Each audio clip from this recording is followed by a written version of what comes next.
Hey everyone, let's jump right into today's explainer. We're breaking down the massive, and I mean massive, developments happening right now on MR Indian Hacker's personal DIY estate. If you've been following this colossal undertaking, you already know it's not just some standard backyard renovation. We're talking about a sprawling complex with a full-blown water park, a stadium, and, well, a whole lot of trial and error. So let's unpack the logistics and the sheer scale of what it really takes to build your own mega property from scratch. To really wrap your head around the unique challenges of a build like this, we've got to start right here.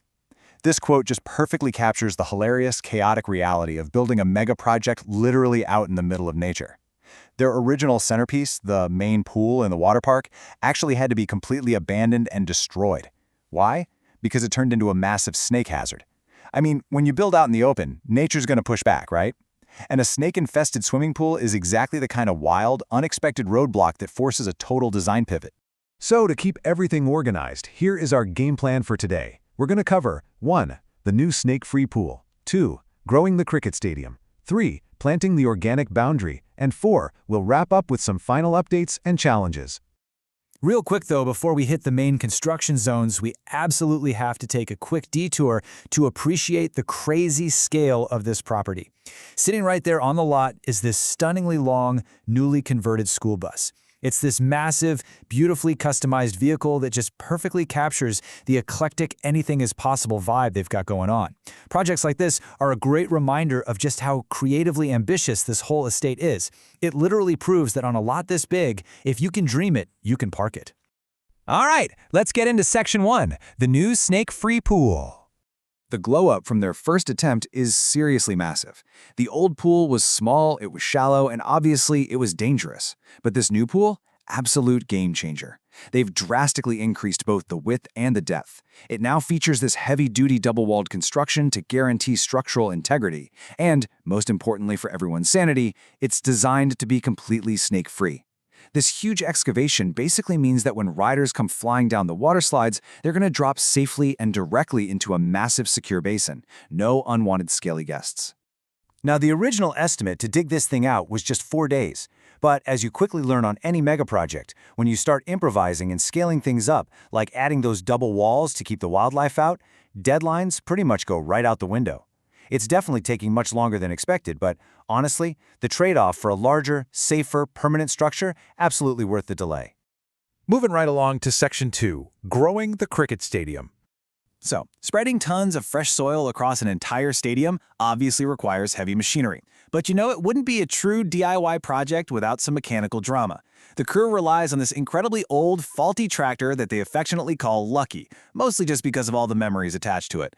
It has battery issues, it constantly stalls out, and in this classic, hilarious moment, the whole crew was exhausting themselves trying to push-start this heavy machine through the dirt, only to realize the driver hadn't even put it in gear. It was sitting completely in neutral. It's just a great, funny reminder of the human element behind all this backbreaking labor. The really crucial point here is the immense dedication required for this pitch. They could have easily taken the shortcut and just rolled out artificial turf. Boom, playable immediately. Instead, they completely rejected the fake stuff in favor of natural grass. But keeping natural grass alive in that brutal heat, it demands this grueling, meticulous 3-step process.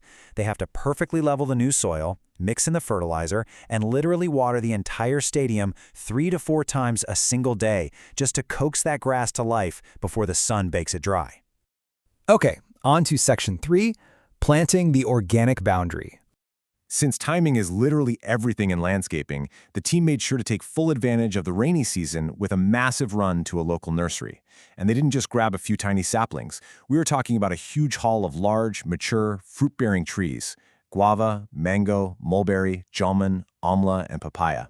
The ultimate goal here is to line the entire perimeter wall of the estate with these trees, creating a lush, productive barrier that gives them privacy and fresh food.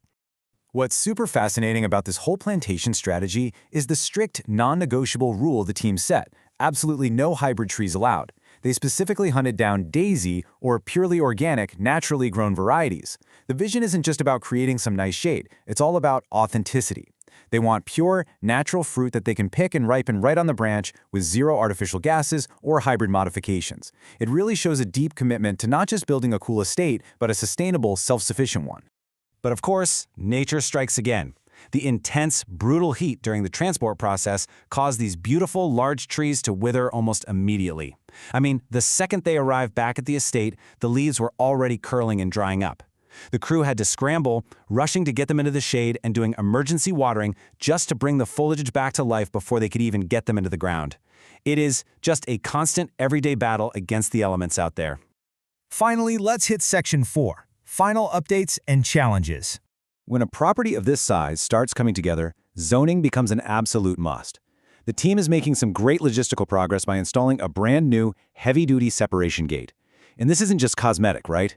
It's a vital piece of infrastructure to create a clear, physical boundary between the wet, chaotic environment of the water park and the pristine, manicured grounds of the cricket stadium.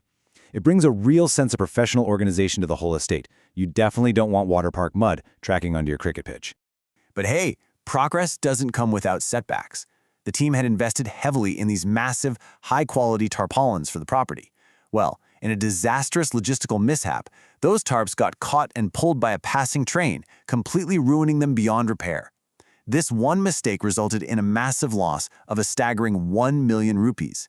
That is a harsh, incredibly expensive lesson in the realities of managing a sprawling, industrial-scale site. And that pretty much wraps up today's explainer. Despite the ruined tarps, the stubborn tractors, and yeah, the snakes, the sheer ambition of this estate is just phenomenal. Once that double-walled pool is filled and the natural grass of the stadium is completely dialed in, this property is going to be legendary. So I want to leave you with this. What wild, crazy, ultimate mega build do you think the team should tackle next? Let that sink in for a bit. Until next time, keep exploring.